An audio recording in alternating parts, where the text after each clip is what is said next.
dalam keadaan sehat walafiat. Amin ya rabbal alamin. Hari ini ketemu lagi dengan Bu Meti belajar tematik. Ya, Adan Teteh hari ini ketemu lagi bersama Bu Meti. Kita akan belajar pembelajaran kelima dan keenam di subtema keempat. Sebelum mulai pembelajaran, mari kita ucapkan basmalah bersama-sama. Bismillahirrahmanirrahim. Selanjutnya langsung saja kita mulai pembelajarannya. Let's go.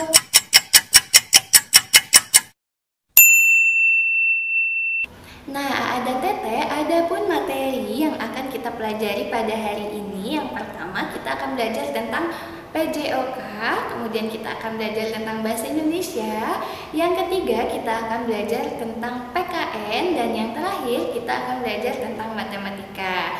Materi yang akan kita bahas pada hari ini lebih banyak ke pengulangan materi-materi yang sudah dipelajari sebelumnya. Untuk itu langsung saja kita mulai pembelajarannya. Nah, dan Teteh, langsung saja kita masuk ke materi yang pertama, yaitu tentang PJOK. Kita akan belajar tentang gerak lokomotor. Apa itu gerak lokomotor? Gerak lokomotor adalah gerakan berpindah tempat. Nah, ada apa saja sih gerakan lokomotor? Gerakan lokomotor itu ada dua. Yang pertama gerakan berjalan, yang kedua ada gerakan berlari. Nah, gerakan yang pertama yaitu gerakan berjalan. Gerakan berjalan itu tentunya ada banyak. Misalnya, ibu sekarang melangkah ke depan, kemudian mundur ke belakang.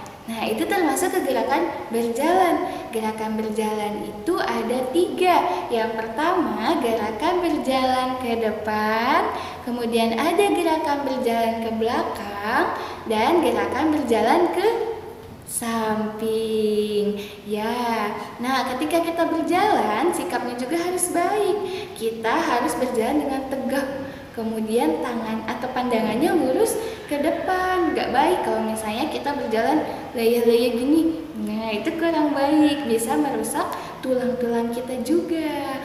Nah, mata juga harus fokus ke depan. Kalau misalnya kita berjalan ke depan tapi matanya ke belakang, bisa kesandung ya. Iya. Nah, dan Teteh, selanjutnya gerakan lokomotor yang kedua yaitu gerakan berlari. Nah, gerakan berlari juga ada beberapa macamnya. Yang pertama itu ada lari pendek, kemudian ada lari panjang, yang ketiga ada lari berpasangan, dan yang keempat ada lari melewati rintang.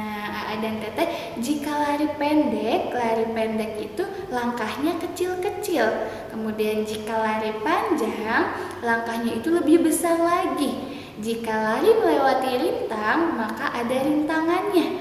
Dan yang terakhir, lari berpasangan, maka larinya berdua-berdua. Kita memiliki pasangan saat berlarinya. Seperti itu, dan Teteh. Nah, dan Teteh, materi selanjutnya yaitu Bahasa Indonesia.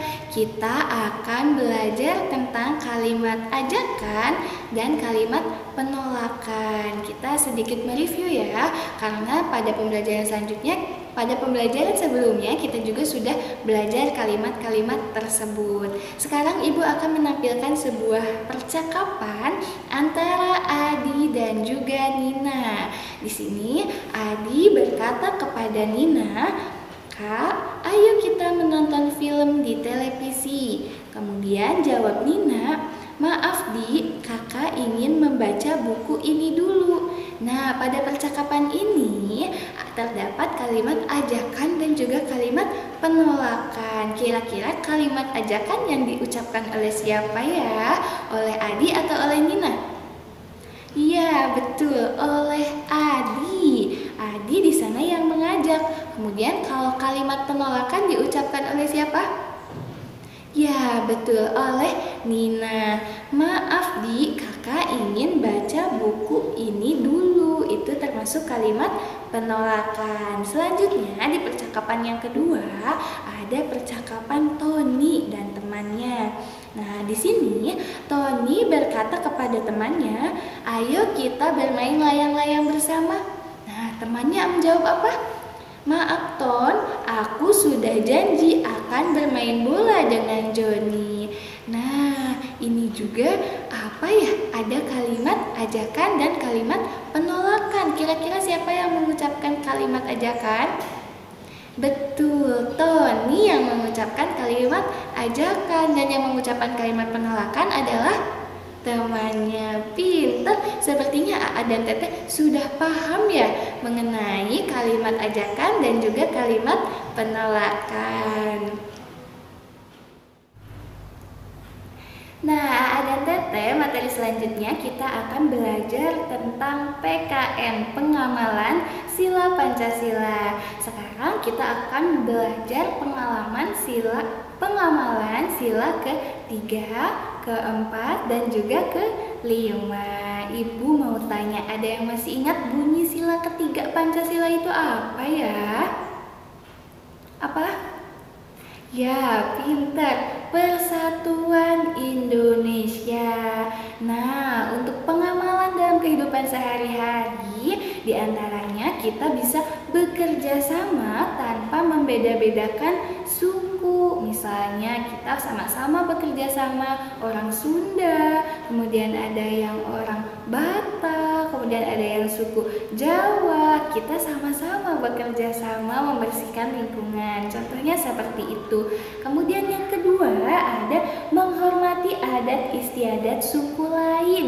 Dan yang terakhir kita juga bermain bersama teman tanpa membedakan suku. Misalnya ada Aa dan Teteh itu memiliki suku yang berbeda. Ada yang orang Sunda, ada yang orang Jawa. Nah, hidupnya rukun, bersama-sama, tidak membeda-bedakan. Arapa dari suku Jawa berteman dengan Aa Yuda dari suku Sunda, tidak membeda-bedakan teman, tetap bermain bersama.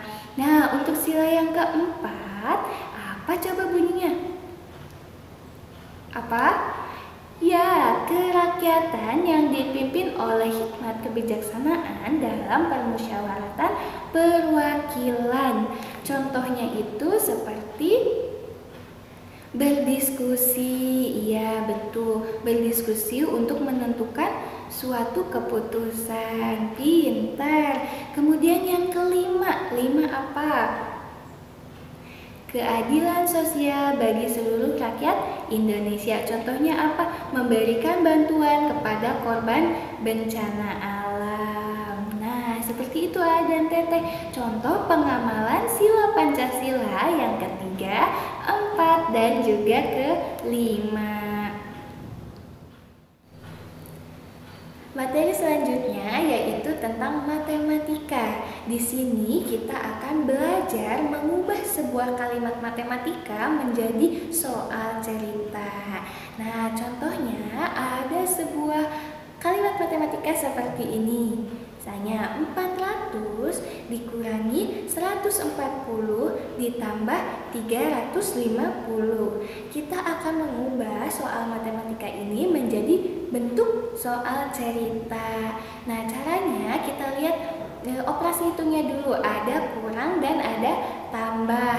Nah, untuk kurang Aa dan Teteh bisa menggunakan kata dipakai, kemudian memakainya, kemudian bisa jadi hilang atau bisa jadi diberikan. Nah, itu untuk operasi hitung kurang. Kemudian ada juga yang tambah. Nah, kalau tambah itu bisa menggunakan kata mendapatkan, kemudian diberikan lagi, atau kemudian mendapatkan bisa diberikan lagi. Nah, seperti itu untuk tambah ya. Jadi ketika ada 400 dikurangi 140, nah kita kurangi dulu.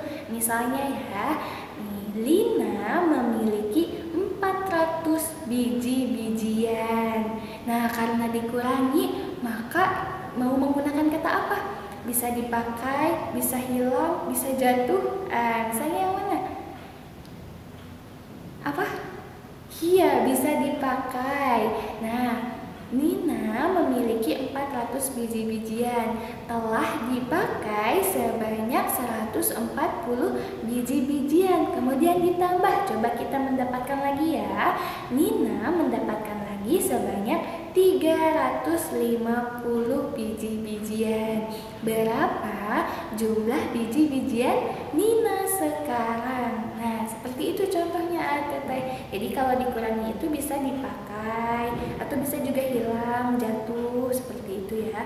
Kemudian kalau ditambah bisa diberikan lagi. Ya, dia mendapatkan lagi. Itu bisa untuk kalimat matematika atau untuk operasi hitung tambah. Nah, seperti itu ada Teteh. Ya, alhamdulillahirrahmanirrahim, pembelajaran pada hari ini telah selesai. Mudah-mudahan AA dan Teteh bisa memahami materi yang sudah kita pelajari bersama.